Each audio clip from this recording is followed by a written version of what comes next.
Welcome to John McGivern's Main Streets, the podcast that takes you behind the scenes of this popular TV program. I love it! You'll hear from John, Main Streets producer and director Lois Maurer, and that episode's content producer, as they share some of their favorite memories from filming and interesting stories that you won't find anywhere else. Today's episode, Escanaba, Michigan. We're talking about Escanaba, Michigan. It was our 9th episode of our 2nd season. We're sitting here with Lois Maurer, the executive producer and the director, and we're with Evan Waters, who was our, what are we calling them? They're really the producers. Hi, Evan. Content producers, Hi, thanks for having me on the show. So let's talk about Escanaba. Did you know much about it before you were handed it? I had only heard of it. It's one of those towns that everybody's heard of, like Escanaba. Right. It's one of those places that I had no idea where it was, but I'd heard the name 100 times. Did you think you had to go around Chicago to get to it, or did you know you'd go up through Green Bay? I think I knew it was in the UP. You did? Yeah. I don't remember. Were you assigned this one, or did you volunteer for this one? I think I volunteered for this one, but I think I volunteered for, we wanted to do one in the UP, and I said, oh, I'll do that. And then I picked Escanaba out of a list we had. Yeah. Oh, you did? Yeah. Good. And from the moment you got it and started research, did you think, oh, this will be a great episode? They had a few interesting things that stuck out to me. Like, I was like, oh, they have a city band. That would be great. And I didn't realize that there was a city band in the episode that we did the week before. Because you didn't do that one. Yeah. But we didn't feature them. That was a stand-up, right? This was a feature. Yeah. But like the photos of the city band, they were wearing their like Andy Griffith suits, and it just seemed like it had a cool vibe to it. And there was some interesting stuff going on there, like the building the ships and because there's a lot of small towns that have the pasties and stuff, but Escanaba had a little more industry to it. Which I had to tell John at least 3 times we're not pasties. Yeah. Pasties, John. All the same.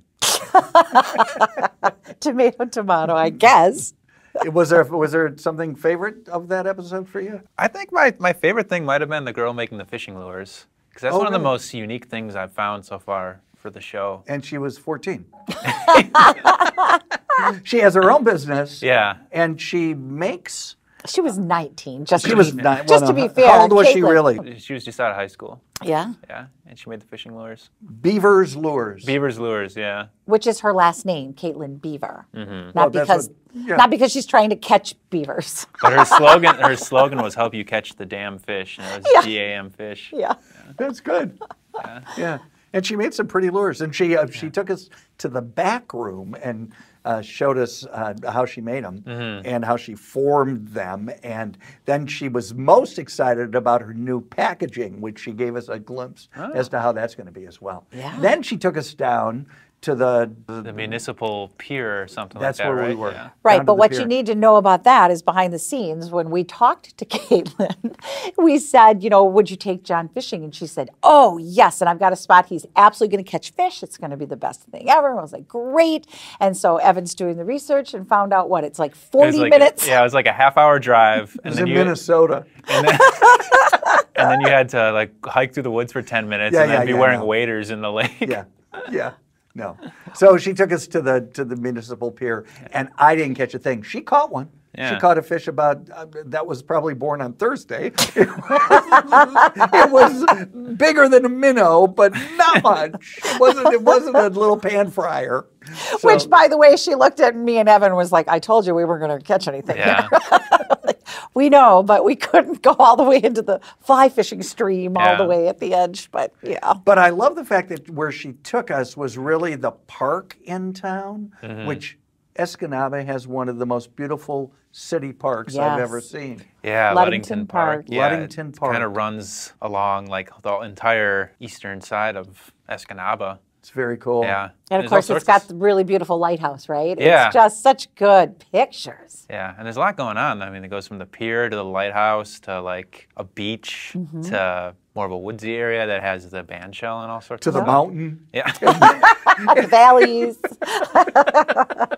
No, they have a lot of outdoor, that's Escanaba, right? Yeah. It's outdoor recreation capital. That's why UP. people.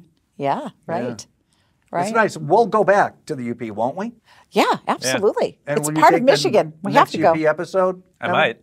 You might? I would like to. It's fun going up there. I've got the inside intel because my brother-in-law is from Oconto, Wisconsin, which is pretty close to the UP. Oh, Okay. Wow. Look at you What knowing did he it all. think? Did you ask him about Escanaba? Yeah, he said Escanaba or Menominee or he had a couple other towns. Marquette. Yeah. I ran into one of our interview subjects from Escanaba in Menominee on the way out of town. We were getting gas and he was at the gas station. Who was it? It was Tony from the winery. Oh, Leigh. Was he on his Corvette? Not on it. I don't in know. It. He was like walking out of the store. Was he asking if you wanted to ride? Yeah. Tony has a blue Corvette, Yeah. and it was very cool. We did not have time to take the ride. He wanted to take John down Main Street, and I had to say no to that. Yeah. Okay. You know what I loved? You mentioned before the city band. Yeah. That was my favorite thing. Yeah, that was cool. The guy we talked to, and then he introduced us to the guy who was 93, who was been in the band for, I don't know, 87 years. It was like, you're kidding me. Like, this band has been around forever. Yeah. And the community pays, like, they pay the musicians, they have a full schedule, they have a full program. Yeah. It's really quite a testament. And they played a medley of Smash Mouth covers, which was really cool. That was super exciting for me. I'm a big Smash Mouth guy. Did you love it? Yeah. Kevin Schoen is the one who helped us with this Yes, episode. and his dad was the one you interviewed. Right. That was in the band. Along with the band director. Yeah. Bruce. But- We talked to was- I talked to the band director first. Bruce, right. That was Right. Bruce, yeah. Yeah. And John was Kevin's dad. That's good. Yeah. He was great. Yes, absolutely. There by the grace of God go I. Right.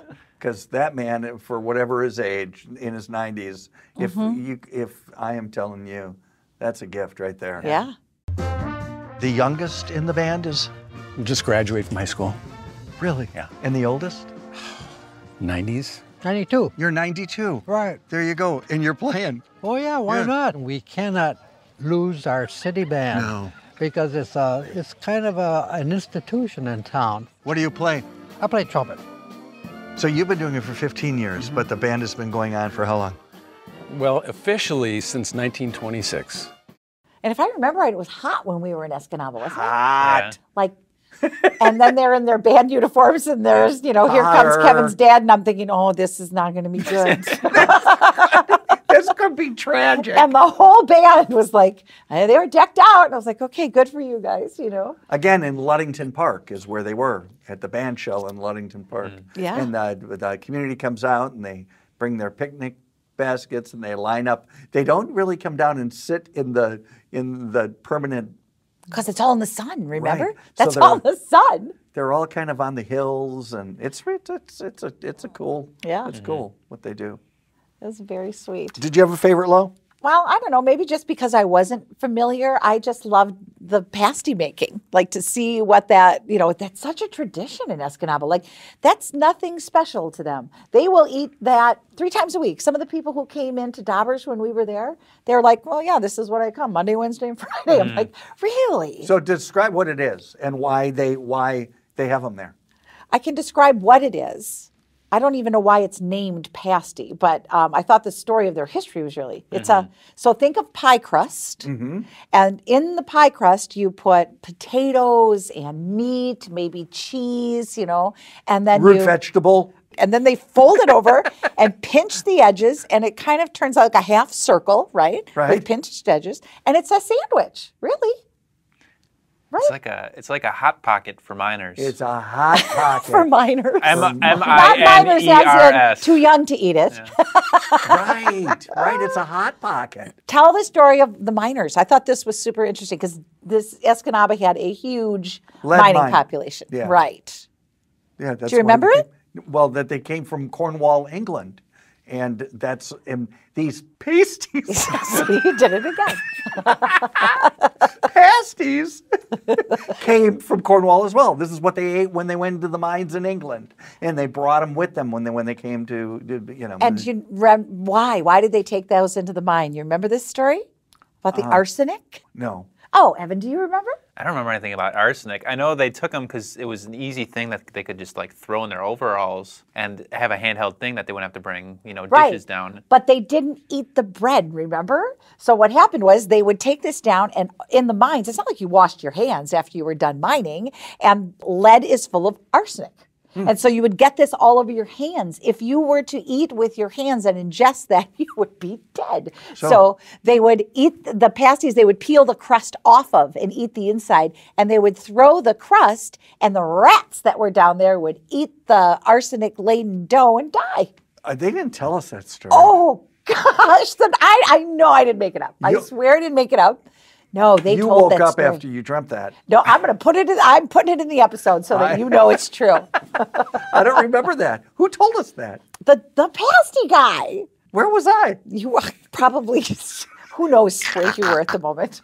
Well, that's a hell of a system they had going. It was very I didn't know I thought they ate the dough, the crust. If your hands got on it and it was all dirty, you threw it away. Oh, there you go. So, think about it. You hold it at the bottom, right? You could eat all of that, but that part at the bottom, you got to toss that. Oh, I get it. Yeah. And that killed the rats. And it killed the rats. And then they took the rat meat and recycled it into next week's pasties. And then they made a plate called Sweeney Todd.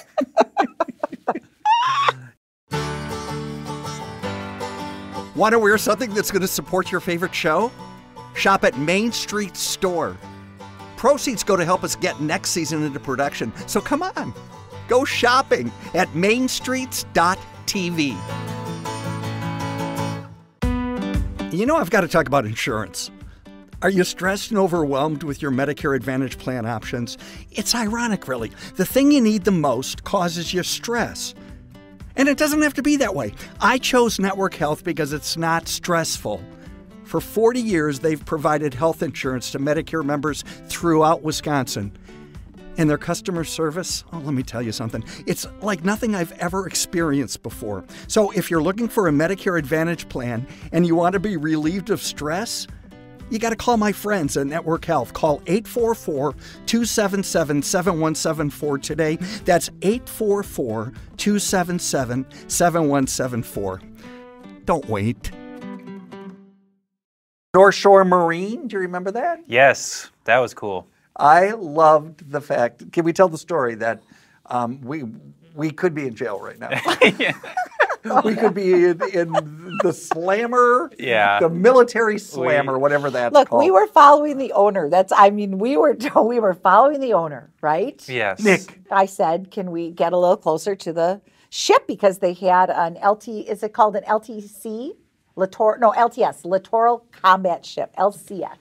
Littoral Combat Ship, and they were outfitting it, and they were working on it. That's what they do there. And some of their work there is repairs, and the Navy is their customer, and so it's the Navy's boat. But we were at the owner's dock.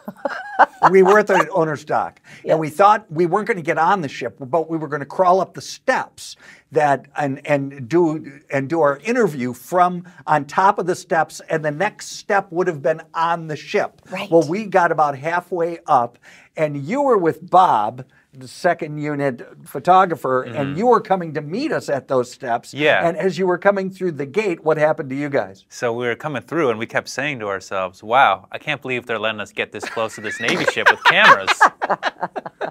And we kept going, and the gate was wide open, and there was like a DoorDash driver or something who was leaving. That must have been why the gate was open.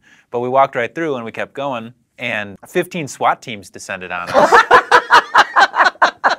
No, it was a couple of guys, and they weren't even wearing uniforms, but they came out and they said, hey, who are you filming with? And we said, them, and we pointed, and he turned around and saw your whole crew standing on the boat. On the step, which would have been the next step on the boat. Yeah. And they were... They were serious. They were very they were like, serious. oh, yeah. He turned around, and the look on his face was like, oh. So I don't know how they missed you guys going up there, but they kicked us all out. They did. Well, we did the stand-up from behind the gate, which was fine. But Nick felt really bad. Yeah. He felt really bad because I think when he is not have cameras with him, I think he can pretty much go where he wants to go. Yeah. Probably. And it probably just didn't Cameras were the problem. Yeah, I you think could see the entire boat from the street, though. Like, they had a fence, and the boat was maybe 100 feet from the street. I don't think it helps that Bob kept saying he had some unfinished business at Guantanamo Bay and wanted to take the boat out there. But oh well. Yeah. It was fun. Yeah. And that guy was good. Nick showed us everything. Yeah, that was good. What a great business. Family business. He took over for his dad. Yeah, and he's got stuff all over, like these ships that are from a long time ago, too, that you look at it and you go, that's really cool. I liked the episode. I loved Escanaba. It was, we had good weather. We had good people to talk to. And I think you did a really good job, Evan. Good job, Yeah, Evan. it was fun. Yeah. I will go back there. You will? Mm-hmm. You and your wife will go just for fun? Might go to the Terrace Bay Inn and take some kite surfing lessons from Jared, the owner. Yeah. So it's, can you describe that hotel? It looks like a motel. I guess it is a motel, sort of, but it was an older building, but they totally redid it, and the inside's really gorgeous. When people are staying on the lake, they've got an expectation of kind of, this is going to be a nice place, so you want to make sure that you're living up to those standards and kind of have those nice touches and keep the place fresh, and we tagline it, adventure included. So you have bikes, you have kayaks. And then we're also going to have some e-scooters starting next year. So oh, you are? All included when you rent the room. You have a restaurant, you've got a coffee shop. It's like a small little city right here that you operate. It reminded me of kind of a supper club from like the late 50s to 60s, a kind of retro on the outside, right? And you can kind of feel like the bar is really cool. They salvaged they have the original bar in there, and it has that vibe of going someplace special. Yeah. Yeah. Episode 9, as I said, season 2. It's called Escanaba, Michigan. It's one of our 2 episodes for Michigan, and Evan was the producer. Thanks for doing it, Evan. Thank you. Good job. Good A lot of job, fun. Evan. Curious to find out where John is traveling next? Head over to our website, mainstreets.tv, to learn more. Again, that's mainstreets.tv. Be sure to subscribe to this podcast and please leave us a review. It helps more people discover great programming like Main Streets. Look for us on YouTube, Facebook, Twitter, and Instagram to follow all the action. John McGivern's Main Streets is produced by Plum Media in Milwaukee, Wisconsin.